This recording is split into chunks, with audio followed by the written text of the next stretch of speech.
to our first quarter 2022 ODCE Index update webinar. Thank you for joining us. We have about more than 400 people that have signed up to sit in on this, so that's terrific. Throughout the webinar, you can pose questions for our presenter at any time by clicking on the Q&A icon at the lower right-hand corner of your window. You might look for that if you're not familiar with it, and then entering your questions. And we'll try to respond to as many of those questions as we can. In the past, we've been able to respond to all of them. So do pose your questions, make this as interactive as possible. Garrett's here to be of service. Keep in mind that we'll be recording this session, so if you or one of your colleagues wants to review it later, it will be available. We'll be sending you a link to the recording within a few days of the session. So what's this all about, and why are we doing these quarterly updates to begin with? Well, many of you investors and investment managers sitting in on this webcast have been benchmarking the performance of your investment portfolios against the ODCE Index for some time now. Consequently, it only made sense that we should find someone to partner with us to help provide some insights into how those numbers have been changing over time and what any shifts in those numbers might mean on a quarter-by-quarter basis. The partner we found is IDR, the manager of two open-end ODCE Index funds, one for institutional investors and one for accredited high net worth investors, that seeks to track the performance of the ODCE by a margin of plus or minus 12%. Prior to the creation of ODCE, most of you benchmarked to the NFI Property Index, and the problem with that is it wasn't an investable benchmark, and people used to criticize it for that. With the creation of ODCE, it's now possible to invest in an ODCE Index investment vehicle, which means it's now possible for investors to index all or a portion of their real estate investment portfolio, just as they're able to do in almost every other part of their portfolio, particularly in the equities and fixed income side of the portfolio. And they can do this by either constructing or asking their investment managers or consultants to help them construct exposures that mirror the composition of ODCE, or they can invest in a vehicle like the ones developed by IDR. The portfolio manager for IDR's two funds is Garrett Zdolshek, as most of you know, who prior to joining IDR was a senior consultant with Cortland Partners, which is now part of Stepstone. At Cortland, Garrett was a member of the investment committee and a participant in all decisions related to investment program and investment manager selection and performance measurement. So he's really qualified to speak on this topic.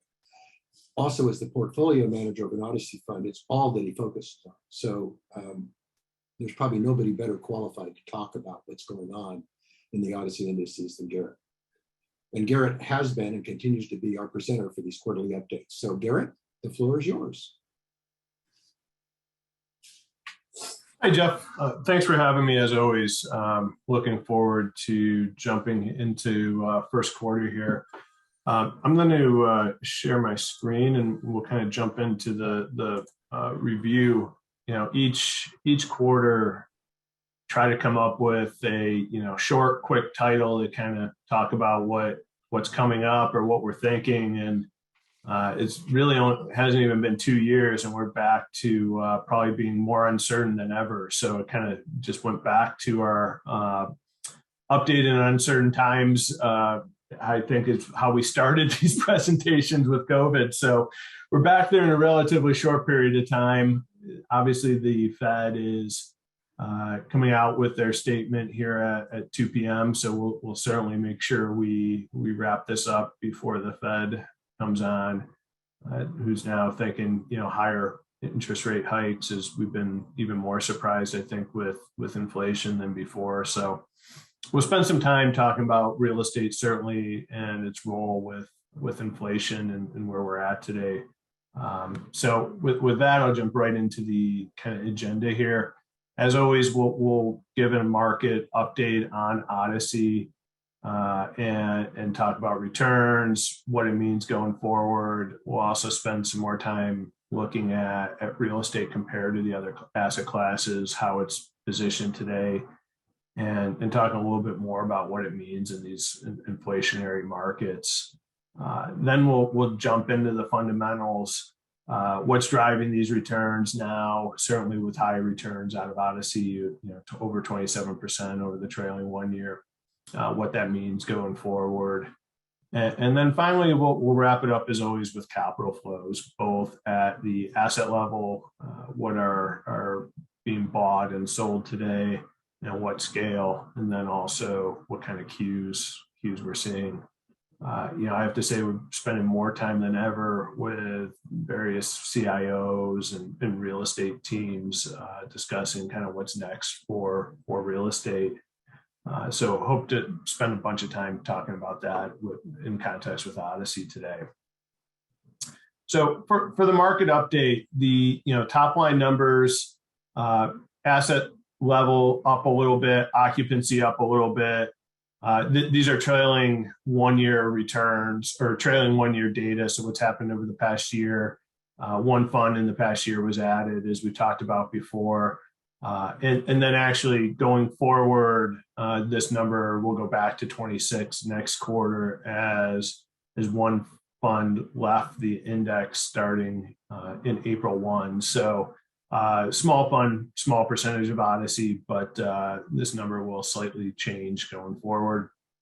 And then certainly with the returns we saw, leverage is down a little bit, largely just to asset values increasing. I wouldn't say, significantly more borrowings or less borrowings are taking place.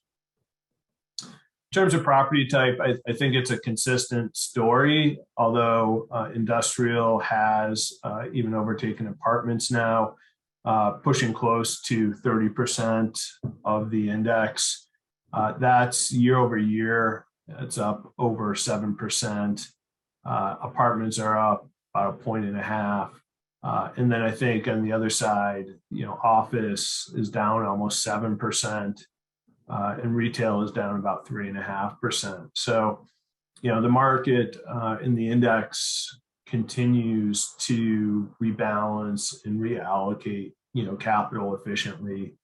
We'll see more of this when we talk about the market deals done for the quarter, but some big asset sales and big acquisitions happened again this quarter.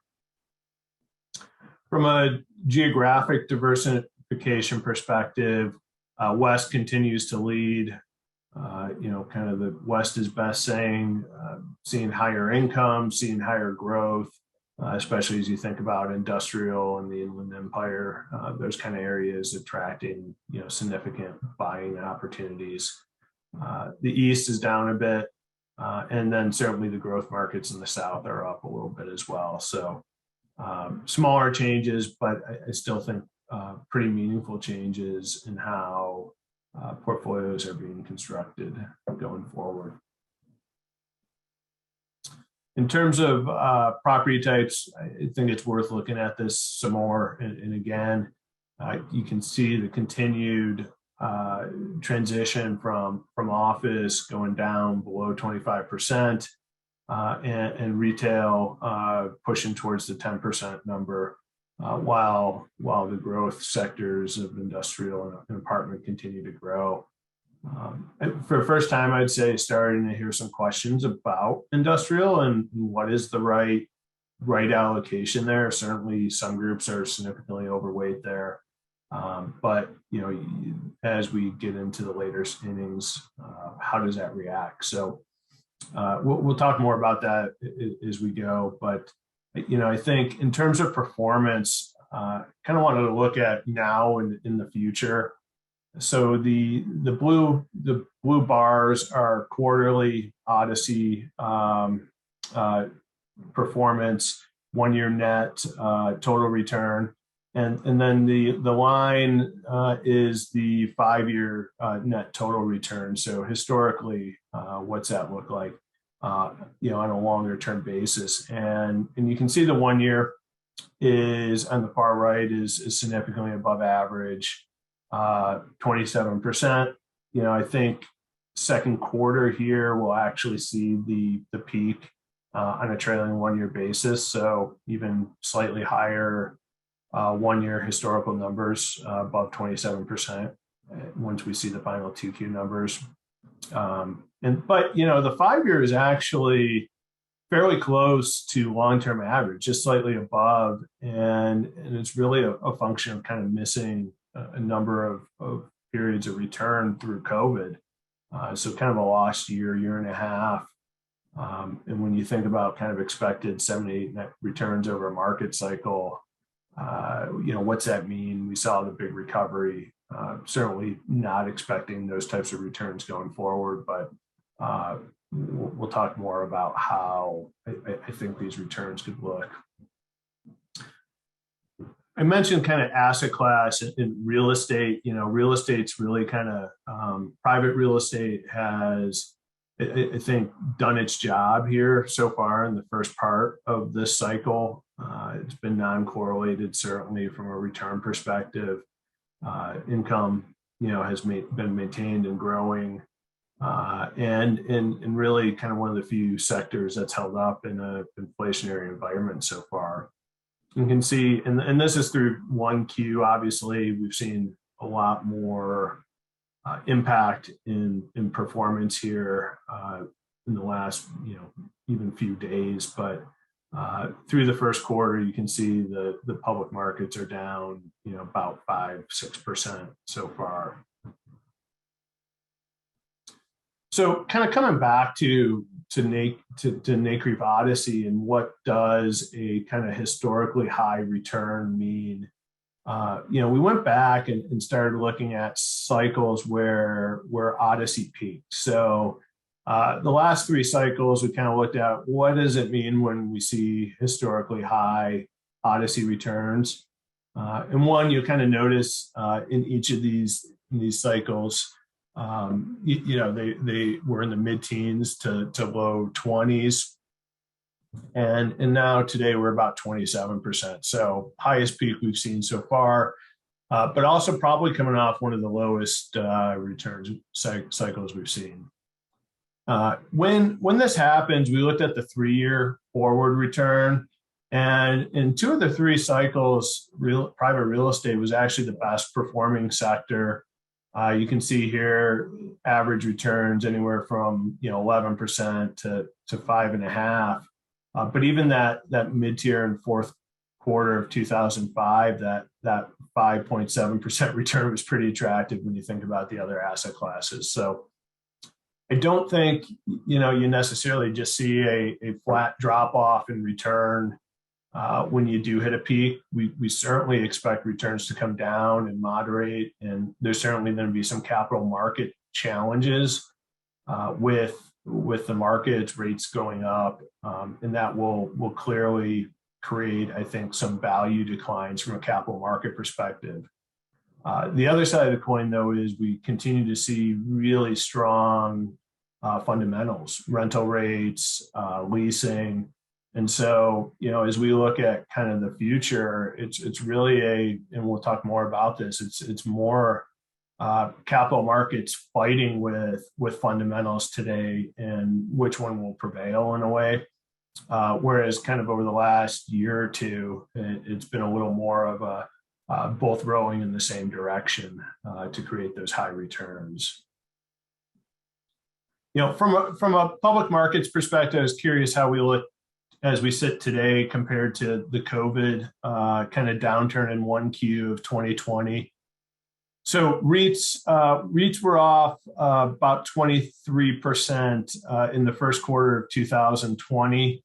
As we look at it today, the first quarter REITs came down about 5.3%. So not a significant correction there, but today, quarter to date, REITs are down 18% again here so far in the second quarter. So that would bring REITs total from peak down about 22.5%. So very similar to what we saw in COVID so far. Not that I think history will repeat itself. Sometimes I think it can rhyme a bit, but I do think it's a good benchmark to think about where capital markets are from the public markets versus the private markets. Garrett, we have a question from Jorge Alberto Chavez.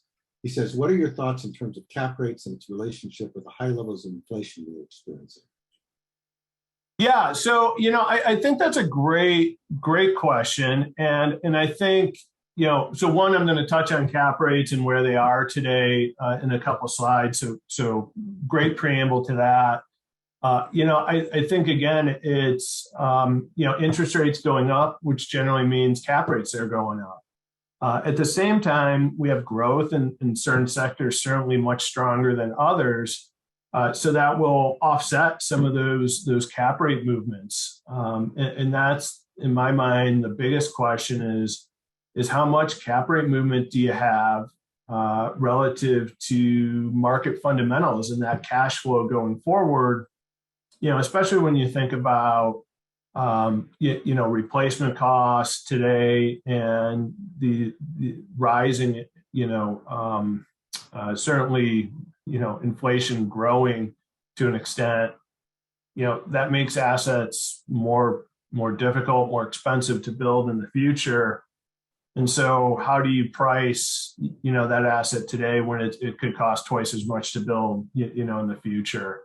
At the same time, interest rates, rising can hurt corporate earnings and profitability, which eventually could hurt cash flows, in terms of rents. So I think there's a lot of interaction happening there today in the overall economy that has still to play out. I think there's scenarios where real estate does pretty well still in that environment. I think there's scenarios where the Fed overreaches and all asset classes get hurt pretty badly.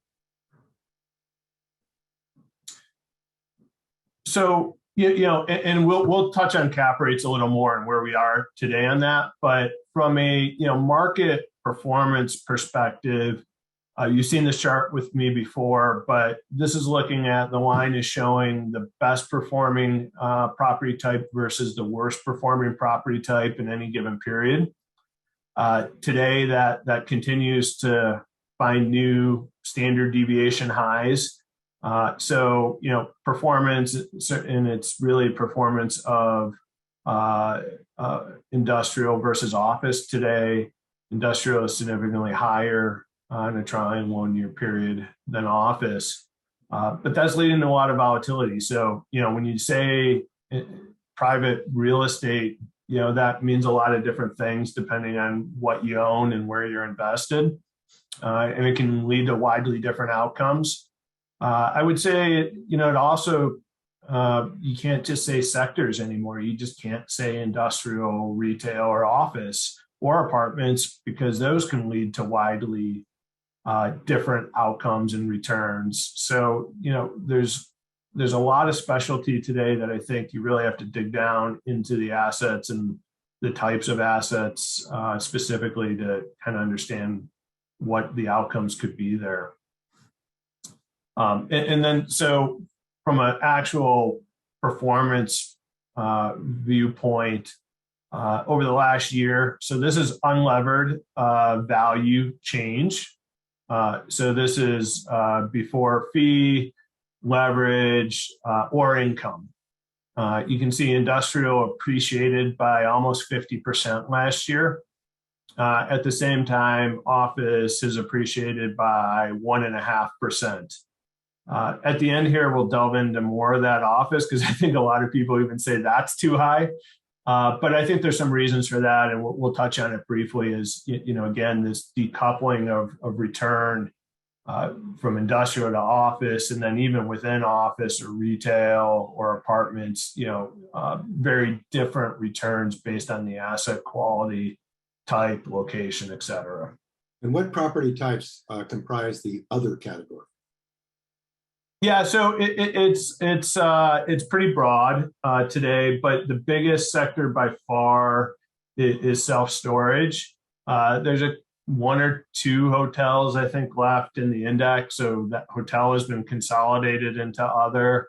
By the way, NCREIF is working on kind of mapping these property type definitions and what falls where, because today some life science, for example, is still classified as office.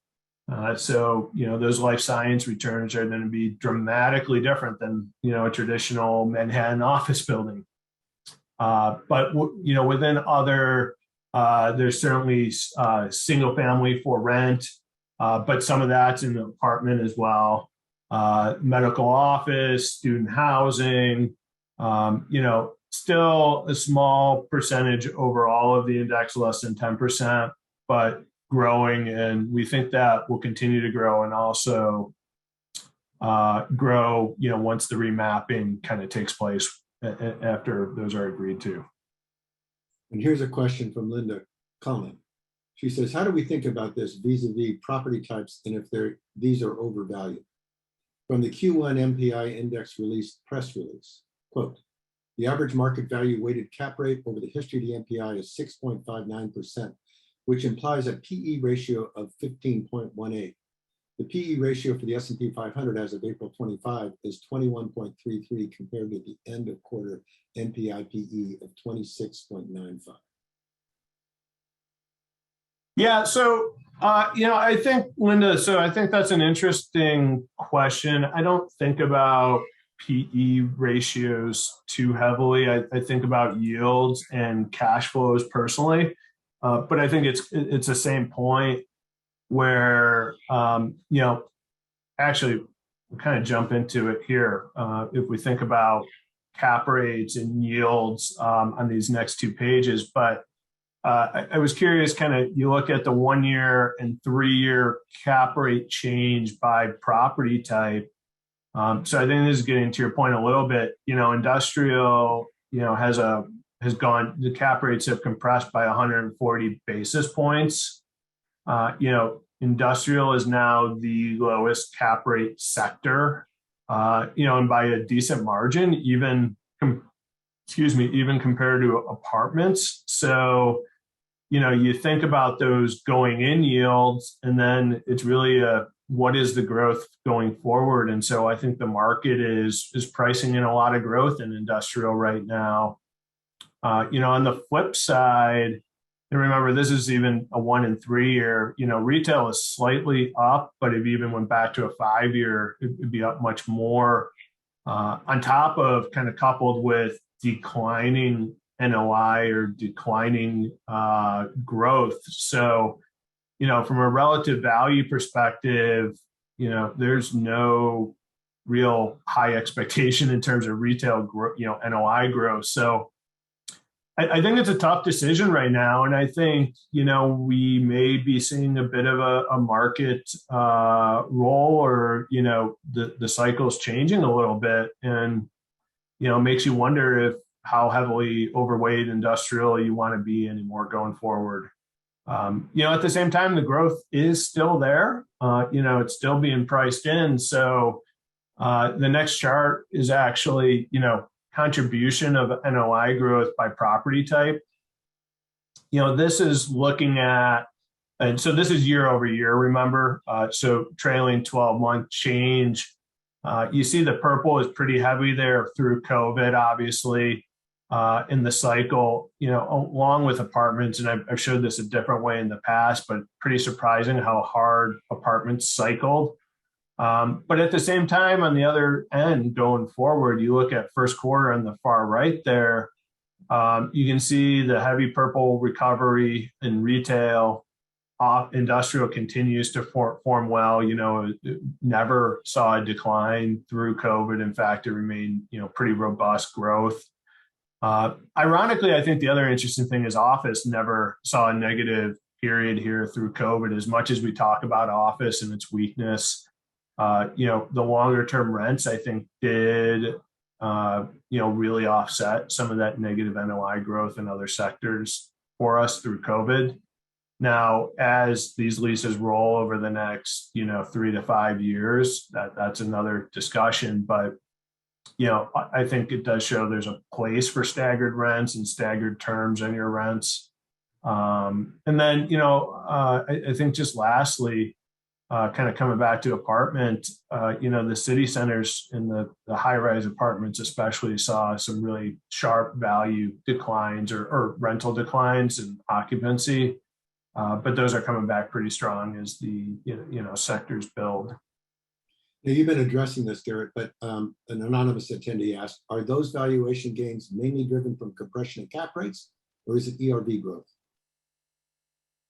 So in terms of valuation gains, if you look at kind of returns, that 27%, as we think about it in terms of fundamentals, if you think about NOI growth, current income, And then, cap rate compression is a separate component. And then the third component being leverage.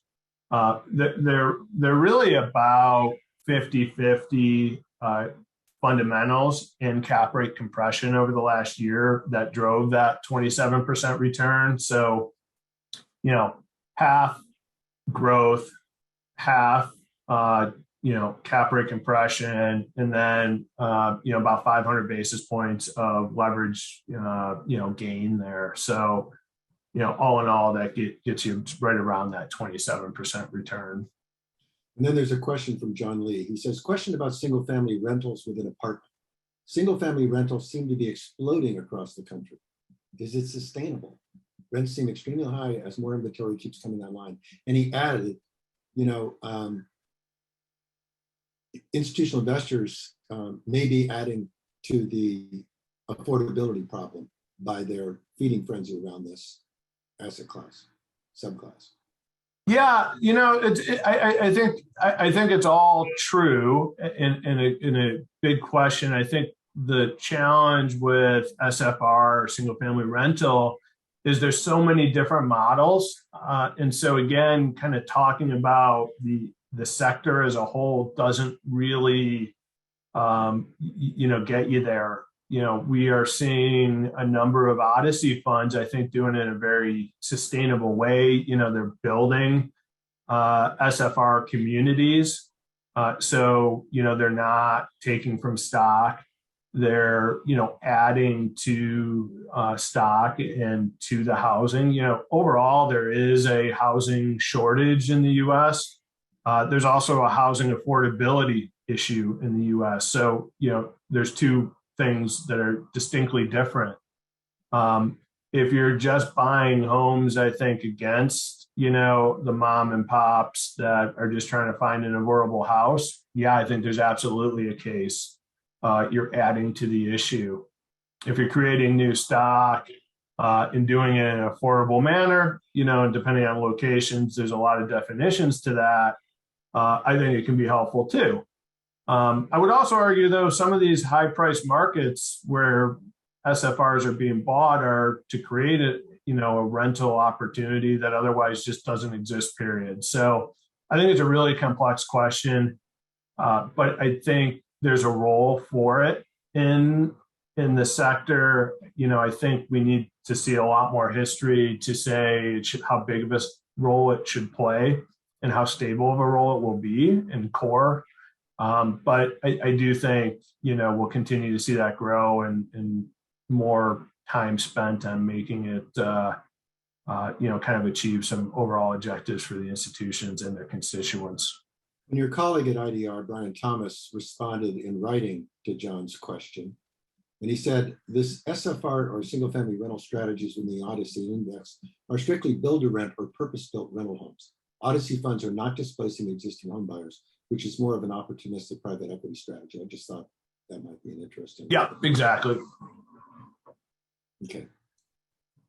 So, I think, with that, maybe I'll kind of come back and touch on office a bit, Jeff, and valuations. I kind of mentioned that decoupling of return within even sectors now. And I thought this chart did a great job of kind of explaining a few things. One, we've really seen, and this is a valuation change again, not total return. So you'll see a little higher total return with leverage and also with income, which I think a lot of people overlook how much income kind of can offset some of that value decline. But, overall, you can see office has been, fairly flat for the past year to slightly up. But if you really look into that, what it's saying is suburban is up, much sharper, and CBD does continue to decline in value, and it's really started its decline, with COVID in 2020, and continues. So, when you think of office, I think first thing a lot of people think about is that New York office building or Manhattan office building. Yeah, the values are declining there still. We've also seen some sales, and we'll talk about comps, but we are seeing some pretty good marks down, and I think that's consistent with the transactions we've been seeing. At the same time, on the suburban side, we moved our offices out to the suburbs here in Cleveland with COVID. I think that's happened a lot. I thought, which was probably the best anecdote, in office that I've heard, which is, a tenant rep saying, look, I have a lot of high profile tenants trying to figure out what to do right now. And the overriding message I'm hearing is make it nicer than the employee's home. The only way we're going to be successful having people and driving people back to the office without mandating it is making it so nice they just want to be there. So the truly high quality, great location, high build out office, I think is, we're seeing this highest rents, topping highest rents we've seen. Low quality, not nice places to be. Absolutely continue to see declining rents and lack of interest from tenants. There's another question from an anonymous attendee. He says, do you have analysis of real estate nominal cap rate over TIPS real yield 30-year? Not on me. I do have, and that's a great question, but I do have long-term average spreads to treasuries. So single B spread to treasuries compared to cap rate spread to treasuries. And what we basically did here is index to 1. So anything above the line is above average spread, and anything below the line is below average spread. For a while here, we've been talking about how the single B spreads generally have been faster to adjust and faster to reprice. So, they were trading below long-term averages for quite a while here, post-COVID. And real estate certainly takes a while to catch up. If you look at the far right, you can see right there that they're both right, basically at the same spread, from a benchmark perspective, and both below long-term averages. So, that would indicate we will see some movement there, at least back to long-term averages, and with treasuries, going up lately, that can be, some decent movement. At the same time, the only thing to offset that is NOI growth, which remains pretty strong. So again, that's where I can keep coming back to, cap rate, kind of, capital markets and fundamentals, lease rates and occupancy. Now, going back to the previous slide, Paul Chapman had a question. How would the office valuation slide change if you pulled out biomedical? So Brian is typing an answer to this, and he knows this better than I do, and I don't want to guess on that answer. But I don't think biomedical is a very big piece of this. But let's let Brian type that, Jeff, and maybe. Yeah, I'll read it out when it comes out. Michael McEwen also had a question. He said, what happened to commercial real estate values with backup in interest rates in the 1970s and cap rate spreads? So ultimately what he's asking is, how will the level of debt today affect marginal prices and gross leverage on ODCE? Yeah, I don't like showing it too far back because I think it was a very different world then. Actually, cap rates traded well below treasuries in the 70s. We saw significant, obviously, inflation in those periods, and cap rates were actually significantly below treasury yields because owners, one, were largely unlevered. They were insurance companies. Not all that different to today. So, ODCE's only using 22% leverage, which means, in and of itself, rising rates don't significantly move the cost of debt for these funds because they don't use a lot of it. it's a lot different than if you're buying, like we're buying our houses, with 80% leverage. That moves, I think our monthly payments significantly as an individual.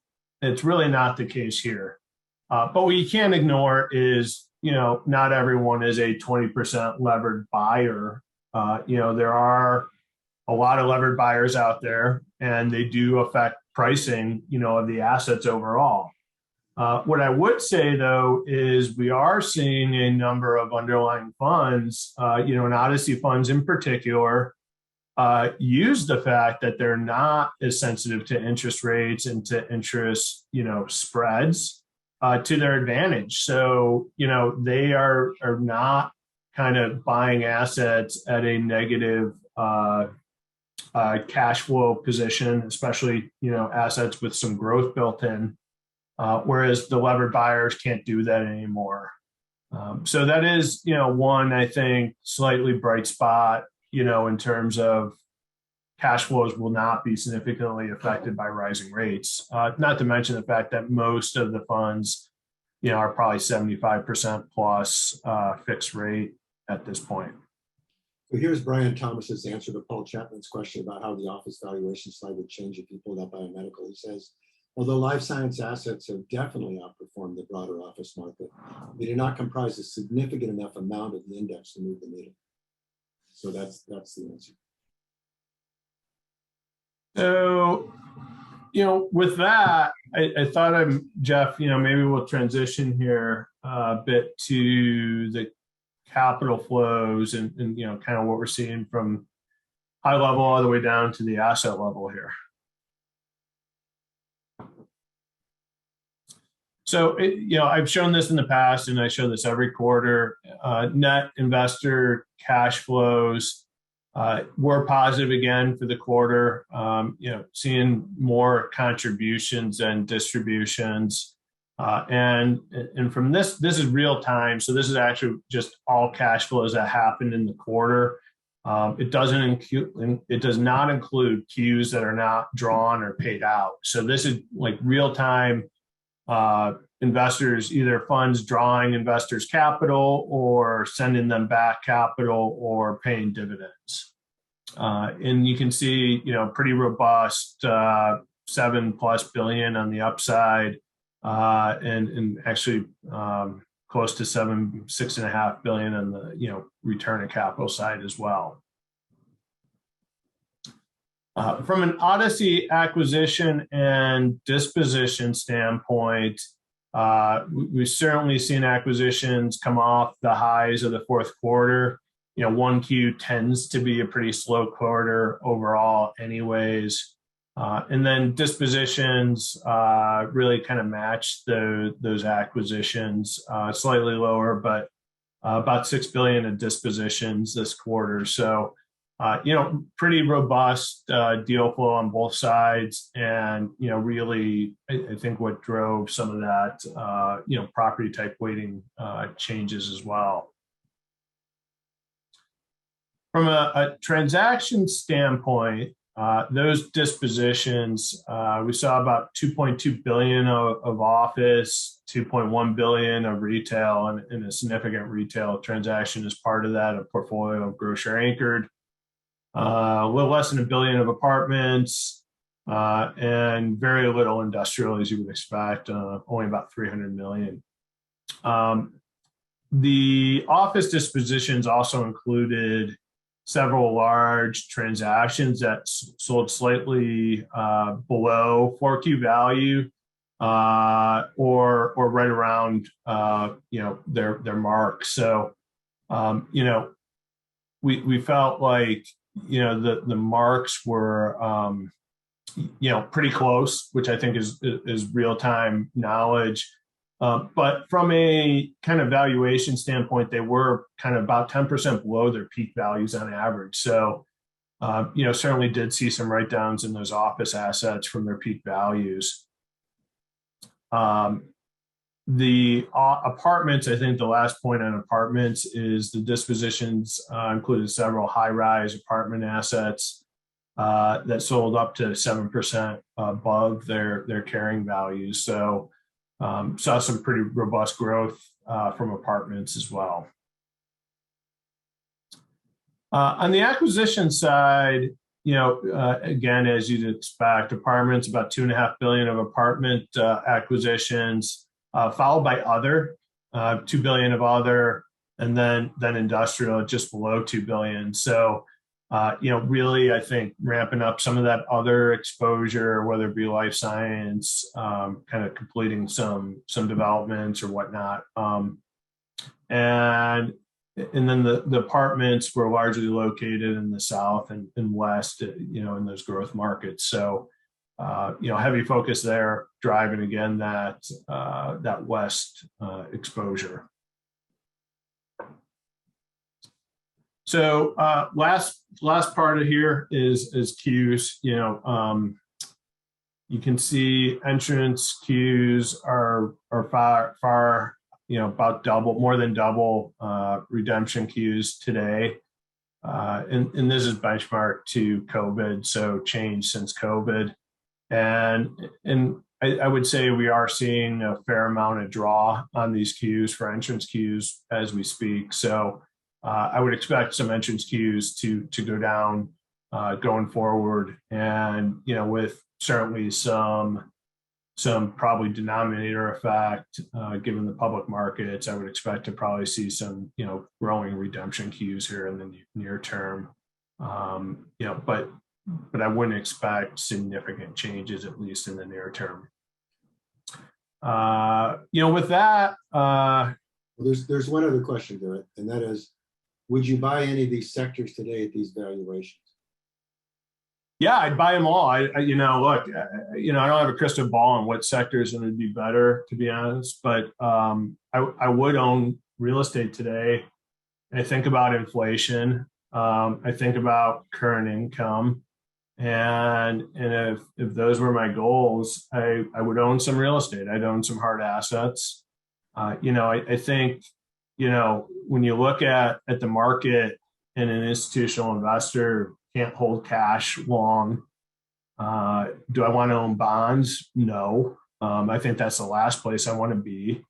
Equities are certainly repricing, but it does feel like you don't know where that stops and how deep or when that recovers. But overall, I'd want to own a diversified portfolio of stocks, bonds, and real estate. And I think that's what most ODCE investors do. I think they'll rebalance around the edges, within their policy guidelines.